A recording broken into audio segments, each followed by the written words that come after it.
আসসালামু আলাইকুম প্রিয় দর্শক মণ্ডলী। আমি এখন দাঁড়িয়ে আছি এমন একটি জায়গায়, যে জায়গাটি হয়তো অনেকের কাছে অপরিচিত, কিন্তু এখানে যে সেই গ্রামটি দেখতে পাচ্ছেন, সেই গ্রামটির নাম হচ্ছে কাটোর। এবং এই কাটোর গ্রামে আপনারা হয়তো জানেন কিনা, কিশোরগঞ্জ জেলার সদরে অবস্থিত ঐতিহ্যবাহী গুরুদয়াল মহাবিদ্যালয়ের যে প্রতিষ্ঠাতা গুরুদয়াল সরকার, তার এই সেই বাড়ি, এই সেই বিশাল বাড়ি। হয়তো আপনারা কখনো দেখেন নাই, শুধু তার নামটা শুনছেন, যে গুরুদয়াল সরকার প্রতিষ্ঠাতা গুরুদয়াল সরকারি মহাবিদ্যালয়ের।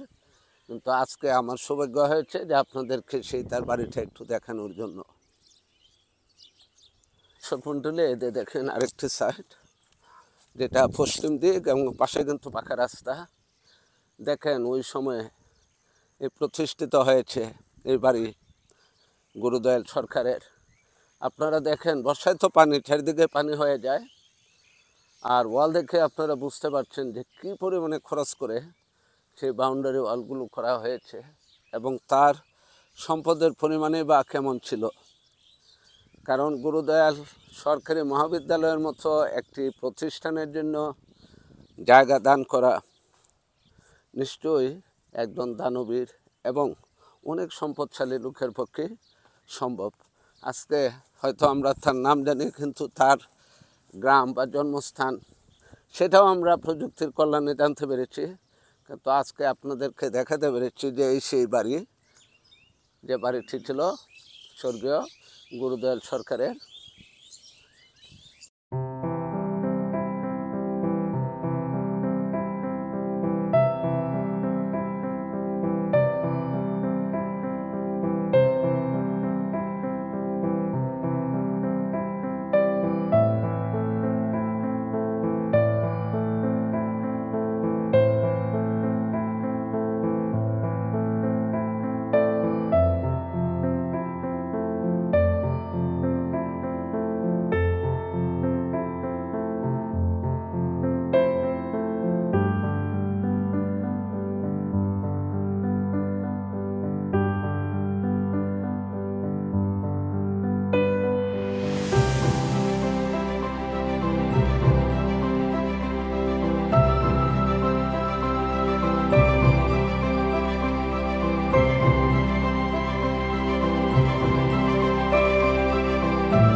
অনেক বড় বাড়ি।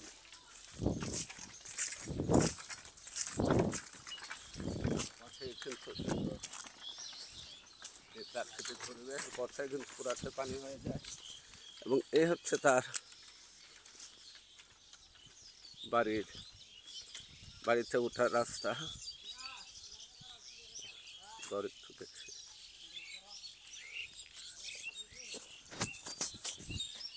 এটাই যে মূলত রাস্তা আছে ওটার, ওনার বাড়ি। আপনি কি হন ওনার? এই যে এখন যাকে এখানে পাইলাম, সে হচ্ছে গুরুদয়াল সরকারের নাতির গড়ের পতি।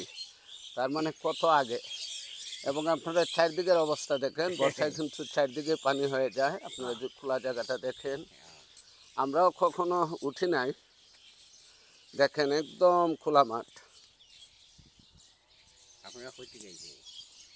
এবং এই যে কাটইর সরকারি প্রাথমিক বিদ্যালয় না? আপনার কেমন আছিল উনি ব্যক্তি হিসাবে, কেমন ছিল? আসেন এদিকে। অনেক ভালো। এখন আপনারা কারা থাকেন এখানে? বংশধর। আর ওইটা কি এই যে যে মন্দির? মন্দির। আপনারা কতজন এমনি? আমরা আধা ফ্যামিলি এখানে, আর আধা ফ্যামিলি। আধা ফ্যামিলি কতজন এখানে? প্রায় 30-35 জন। 30-35 জনের গুরুদয়াল সরকারের বংশধর অর্ধেক, মানে 30-35 জন এখানে আছে, আর বাকিরা ঢাকায়, না ঢাকা না, ইন্ডিয়াতে চলে গেছে।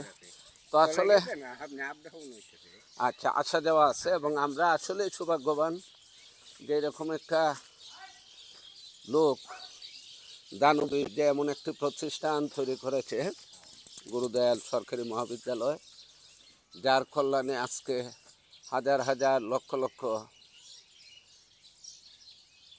মানুষ পড়ালেখা করে এই মহাবিদ্যালয়ে বাংলাদেশ সহ বিশ্বের বিভিন্ন স্থানে তারা আজকে প্রতিষ্ঠিত। এবং ওই সময়ে যদি এই কলেজটা তৈরি না হতো, অনেকেই হয়তো শিক্ষা থেকে বঞ্চিত হতেন।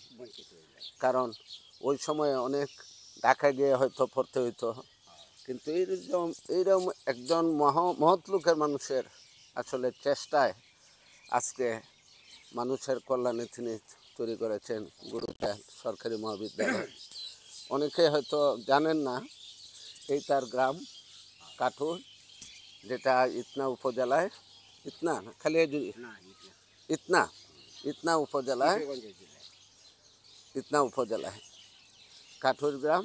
আপনারা আসবেন, অন্তত যারা আসার দেখে যান সেই গুরুদয়াল সরকারের বাড়ি। এবং এখানে একটি চমৎকার মন্দির, তার বাড়ি কিন্তু অনেক বড়। কত শতাংশ জায়গা? 100 সেটাতেই মূলত গুরুদয়াল সরকার বসবাস করতেন। এবং এটা কিন্তু আসলে অনেক বড় একটা বিল্ডিং, যা দেখেন ঐতিহ্য বহন করতেছে, নকশা সব কিছু যে কত আগে আসলে চিন্তা করা যায় না। যে ওনারা আছে বিদায় হয়তো মানুষের কল্যাণে ওনারা অনেক কিছু করেছেন।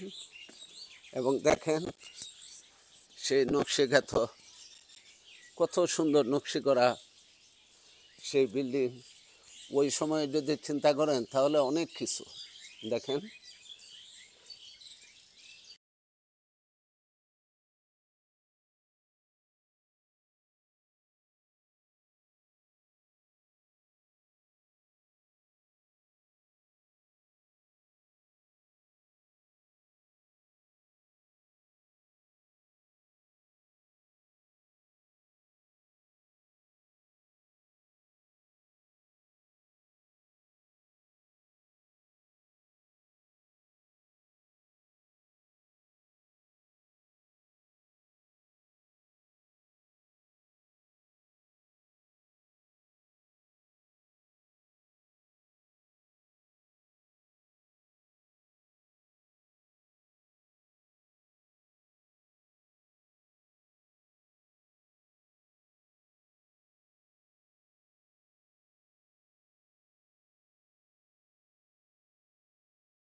দুর্গা মন্দির 1336 বাংলা, 18ই অগ্রহায়ণ এটা তৈরি হয়েছে। আপনাদের সীমানে এই পর্যন্তই দেখেন, এই যে পিলারটা পর্যন্ত না, পুরাটা আসলে খুব চমৎকার এবং সুন্দর একটি পরিবেশ। যাই এই দিক দিয়ে, কিন্তু কখনো হয়তো গ্রামে উঠে নাই, আজকে উঠলাম, ভালো লাগলো। তো যাদের ভালো লাগে এই গুরুদয়াল সরকারের এই গ্রাম কাঠুরে ঘুরে আসতে পারেন।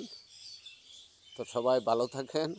আবারও জেনে রাখেন, এই বাড়িটি গুরুদয়াল সরকারি মহাবিদ্যালয়ের যে প্রতিষ্ঠাতা সেই স্বর্গীয় গুরুদয়াল সরকার তার বাড়ি, যেটা ইতনা উপজেলায় অবস্থিত। আমার ভালো লেগেছে যে আপনাদেরকে একটু দেখাতে পেরেছি। তো সবাই ভালো থাকেন, সুস্থ থাকেন, আল্লাহ হাফেজ। টাটা খাই যায়।